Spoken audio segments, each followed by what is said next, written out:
Ladies and gentlemen, let's start with something simple. Truth is disruptive. When you know something deeply, when you've spent years wrestling with complex ideas and painful realities, you become dangerous. Not because you intend to be, but because your wisdom shines a light on things most people would rather keep in the dark. And what happens when you shine a light on darkness? It recoils. People get uncomfortable. They resist. Sometimes they attack. Wisdom has a cost. It isolates you. It makes you a target, because thinking clearly is a burden most people don't want to carry. It's easier to stay in the haze of half-truths and convenient narratives than to accept that the world is a complex, brutal, and often unfair place. If you've ever spoken a hard truth, you know what happens. People roll their eyes, they mock you, they label you arrogant or difficult or too much. Why? Because wisdom forces responsibility. The moment someone understands something, they are responsible for acting on it, and many would rather attack the messenger than change themselves. Consider this. If you work hard, think critically, and articulate yourself well, you expose the laziness in others. Your presence alone reminds them of what they could be, but aren't. And instead of rising to the challenge, they tear you down so they can remain comfortable. This happens in relationships, in workplaces, in social groups, because wisdom threatens power. There are structures built on lies, and when you introduce truth into that structure, it shakes. And those who benefit from the illusion will fight to keep it intact. So what do? Do you stop speaking? Do you make yourself smaller? Do you pretend you don't see what you see? No. You bear the burden. You carry the cost. You speak anyway. Because the alternative is worse. The alternative is self-betrayal. And that is a weight heavier than the scorn of others. So if your wisdom is pissing people off, let it. It means you're saying something that matters. Truth is disruptive. Truth is not kind. It does not bend to feelings, nor does it cater to comfort. It stands indifferent, waiting for those with the courage to face it. And when you do, when you truly begin to see things as they are rather than how you wish them to be, something remarkable happens. You disrupt the world around you. People want stability, not truth. They want reassurance, not reality. And when you present them with a truth that shakes their foundations, they resist, not because you are wrong, but because you are a threat. Take any major shift in human history. Galileo wasn't jailed because he was mistaken. He was jailed because he was right. Socrates wasn't condemned because his ideas were foolish. He was condemned because his wisdom exposed the foolishness of others. When you speak truth, especially an uncomfortable one, you force people to choose. Either they accept it and change, or they reject it and attack the one who brought it to them. This is why wisdom isolates, because the deeper you think, the more you realize that most people are not looking for answers. They are looking for confirmation. They want their pre-existing beliefs wrapped up in comforting words, not dismantled by inconvenient realities. And so, when you refuse to play that game, you become dangerous. But here's the real issue. Most people don't even know they are resisting the truth. They think they are defending themselves against arrogance or negativity or someone who just doesn't get it. They rationalize their discomfort by projecting their fear onto you, because to admit that you are right, at least in some way, is to admit that they must change, and change is painful. Think about your own experiences. Have you ever told someone an uncomfortable truth about their behavior? Perhaps you pointed out their self-destructive habits, their refusal to take responsibility, or their tendency to blame others for their problems. How did they react? With gratitude?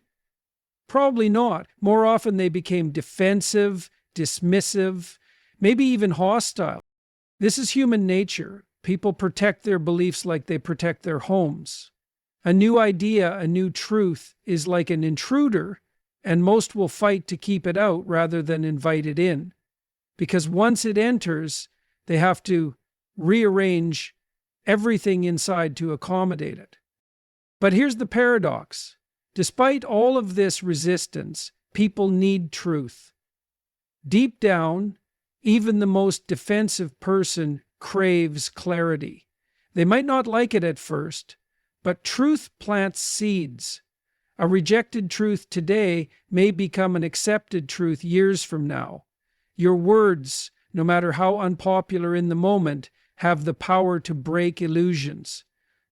This is why you must keep speaking, even when it makes you unpopular, even when it isolates you.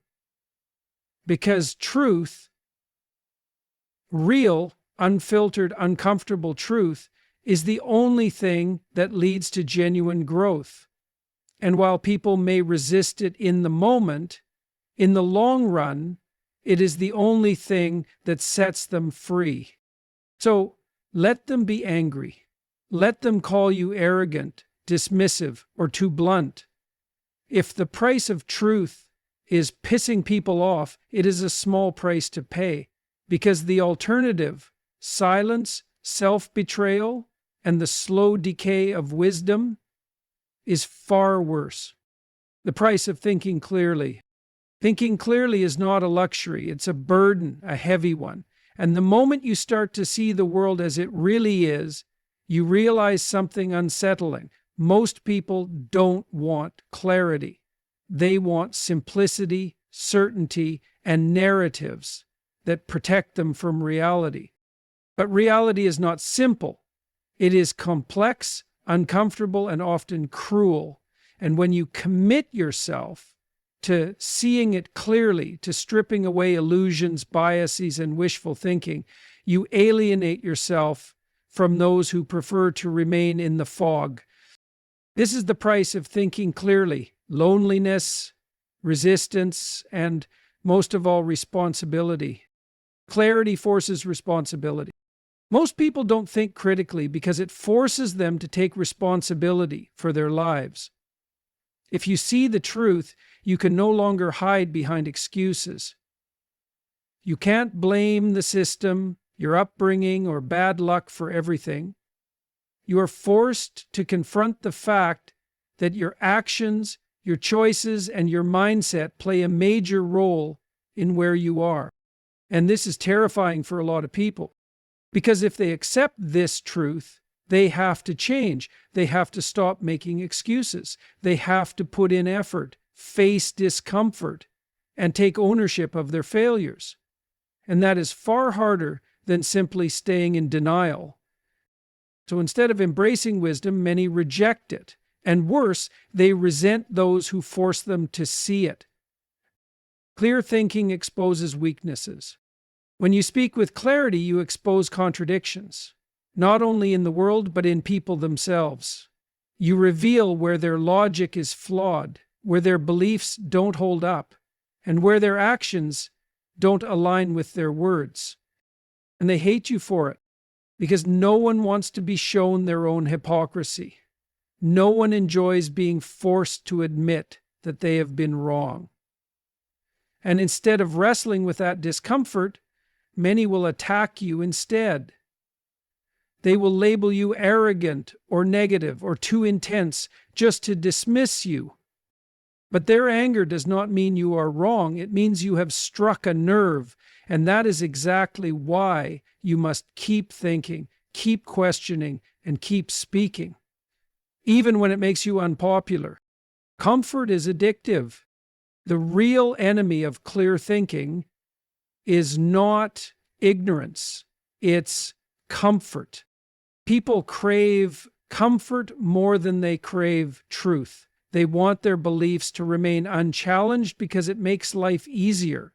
It allows them to stay in their routines, to avoid difficult questions, and to continue seeing the world in a way that benefits them.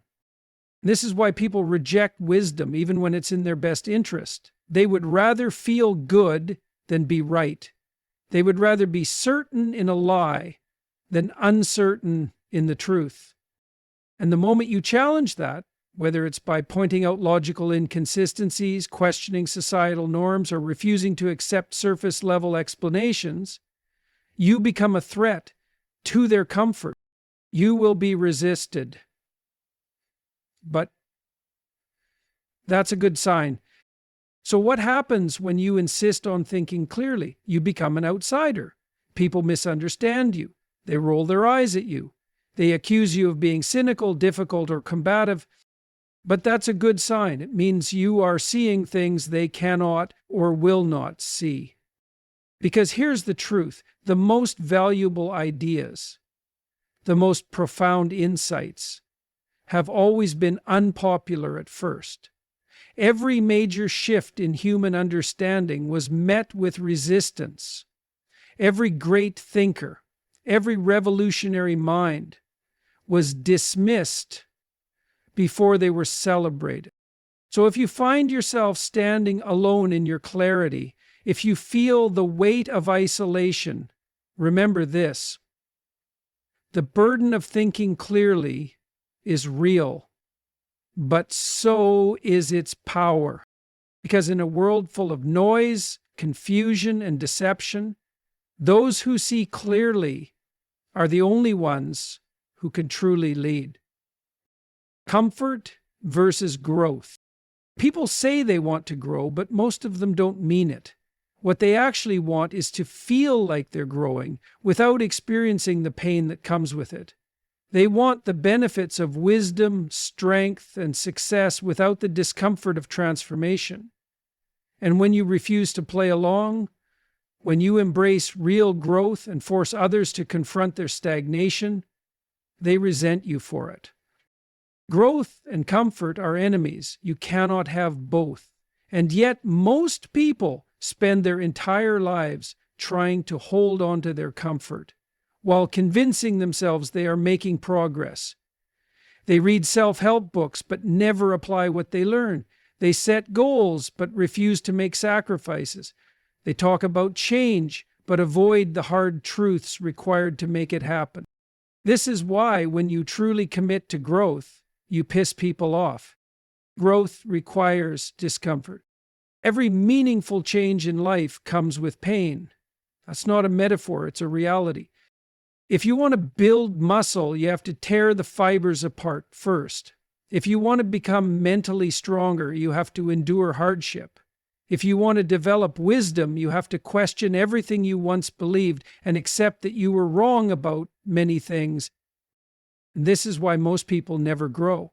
Because real transformation is brutal.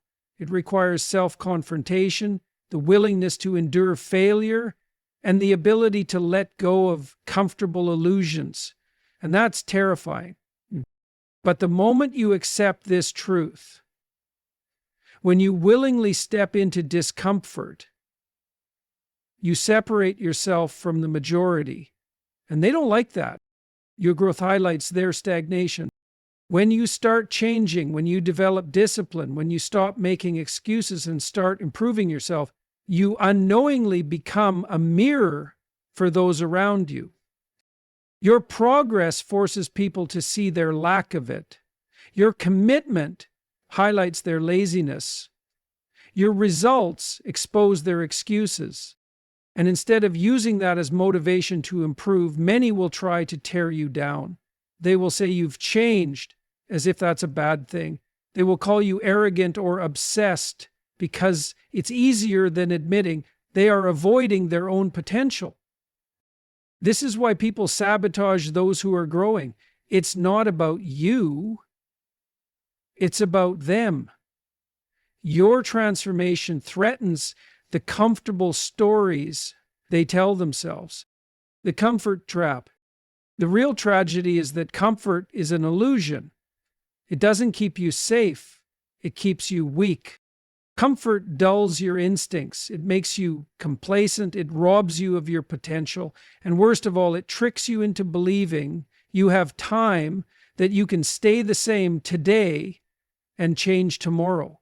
But tomorrow never comes for those who are addicted to comfort. Most people don't realize they are trapped until it's too late. They wake up one day, years later, wondering why they feel so empty, why they never reached their potential, why their life feels stagnant. And the answer is simple. They chose comfort over growth, again and again, until it became their prison, choosing growth anyway. So what do? Do you stop growing to make others comfortable? Do you shrink yourself to fit into the version of you they once knew? Do you pretend you don't see what you see just to avoid conflict? No, you keep going. Because the truth is, the people who resent you today may thank you later. The ones who resist your growth may one day realize it was the push they needed. And even if they don't, even if they stay trapped in comfort forever, that's not your problem. Your responsibility is to yourself, to become better, to pursue wisdom, to embrace discomfort, and to grow. No matter who it offends. The burden of competence. Competence is a double-edged sword. The better you become at something, the more you expose those who are not. The sharper your mind, the more you make others feel dull. The more articulate you are, the more you highlight the incoherence around you. And instead of inspiring people, this often provokes resentment. The truth is, being competent makes life harder in many ways. People will expect more from you, but reward you less. They will take advantage of your skills while undermining your authority. And worst of all, they will resent you simply for being good at what you do, because your competence reminds them of their own inadequacies. This is the burden of competence. The more you excel, the more isolated you become. Why competence creates enemies. Most people are comfortable being average. Not because they lack potential, but because mediocrity is safe. It requires no risk, no accountability, no confrontation with one's own shortcomings. But when you are competent, when you stand out, your very existence is a challenge to those who are content with being mediocre. Think about it. If you are disciplined, you expose their laziness. If you are intelligent, you highlight their ignorance. If you are articulate, you make their confusion obvious. And instead of choosing to improve, most people will choose the easier option. They will attack you. Not always directly, sometimes it's subtle. They will downplay your achievements. They will call you lucky. They will mock your intensity. They will try to pull you back down, not because you are doing something wrong, but because you are making them feel uncomfortable about where they stand. Competence leads to exploitation. The workplace is a perfect example. If you are highly competent at your job, you will notice something frustrating. You will be given more responsibility, but not necessarily more reward. Your boss will trust you with difficult tasks, but will rarely acknowledge your effort. Your coworkers will rely on you, but resent the fact that they do. Why? Because competence attracts dependence. Once people see that you can handle things efficiently, they start expecting you to handle everything. And because you are good at what you do, you often will, not because you want to, but because you refuse to let things fall apart. This creates a vicious cycle. The more competent you are, the more weight you carry. And the more weight you carry, the more others resent you for making them look weak in comparison. People want you to be good, but not too good.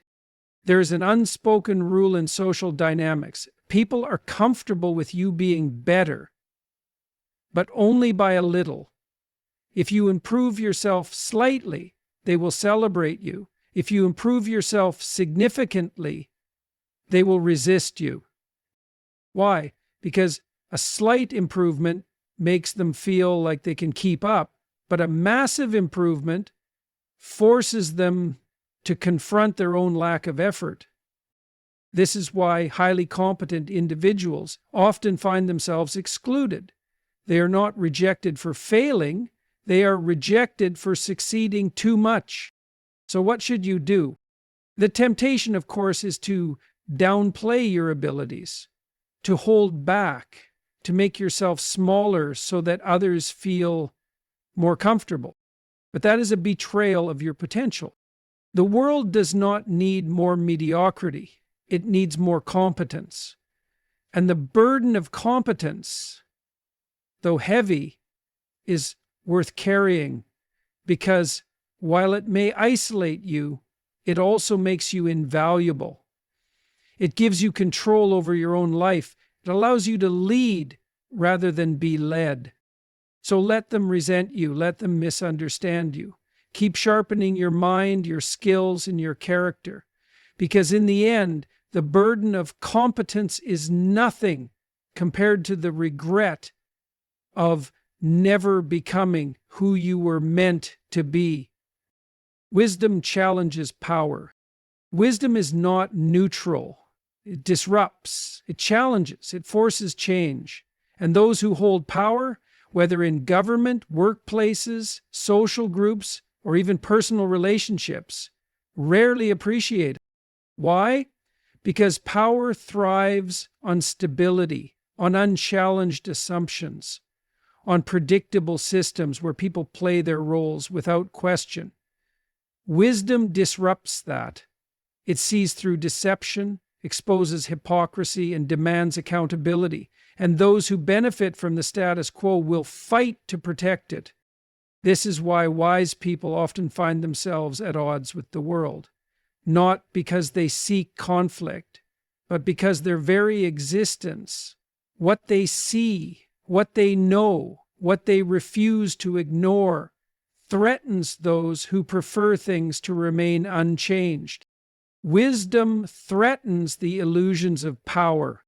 All systems of power, from governments to corporations to social circles, rely on certain illusions. The illusion of control, the illusion of authority, the illusion that those in charge know what they're doing. But wisdom sees through illusions. It asks questions that are not supposed to be asked. It notices inconsistencies that are meant to be overlooked. It reveals uncomfortable truths that people in power would rather keep buried. And when you do this, when you speak up, when you refuse to pretend, when you point out the flaws in the system, you make enemies, not because you are wrong, but because you are right. History proves this. The greatest thinkers, philosophers, and truth-tellers were not welcomed with open arms. They were persecuted, imprisoned, even executed, not because they were foolish, but because they were wise enough to see what others couldn't or wouldn't see. People in power fear being exposed. One of the great secrets of the world is that many people in power are not as competent as they seem. They are often just good at maintaining an image, at playing politics, at keeping others in line. When someone with true wisdom enters the picture, they disrupt this delicate balance. Consider a workplace where an incompetent manager holds authority. As long as no one questions them, as long as everyone goes along with their decisions, they can maintain their power. But the moment a competent, thoughtful person starts asking the right questions, the illusion starts to crack. Why are things done this way? Is this really the best approach? Why is incompetence rewarded while hard work is ignored? Suddenly the manager feels threatened, not because they have been personally attacked, but because their legitimacy is now in question. And instead of improving, instead of addressing the issues, they do what insecure leaders always do. They target the person who exposed the problem. This pattern plays out everywhere. The wise person is labeled difficult, disruptive, or not a team player. not because they are wrong, but because they are inconvenient. Society punishes those who think too much. It is no accident that societies throughout history have found ways to suppress wisdom. Whether through censorship, propaganda, or social pressure, those in power have always sought to control what people think and, more importantly, what they question.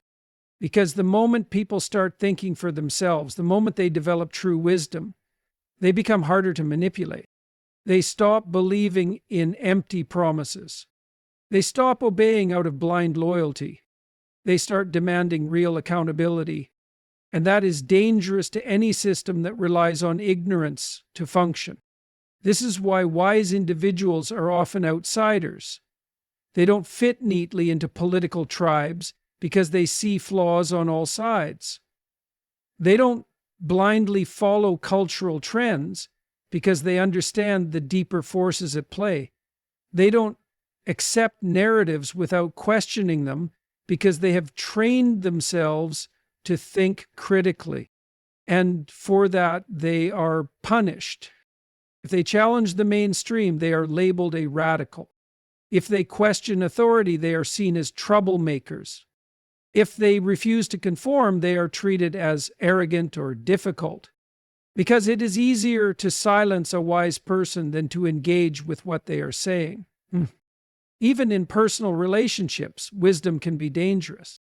It's not just governments or corporations that resist wisdom. It happens on a personal level too, in friendships, in families, in everyday social interactions. Because wisdom doesn't just challenge power on a large scale, it challenges it everywhere. Imagine you are in a group of friends, and one of them is in a toxic relationship. Everyone sees the red flags, but no one says anything because it's easier to avoid the discomfort. But you, being wise, decide to speak up.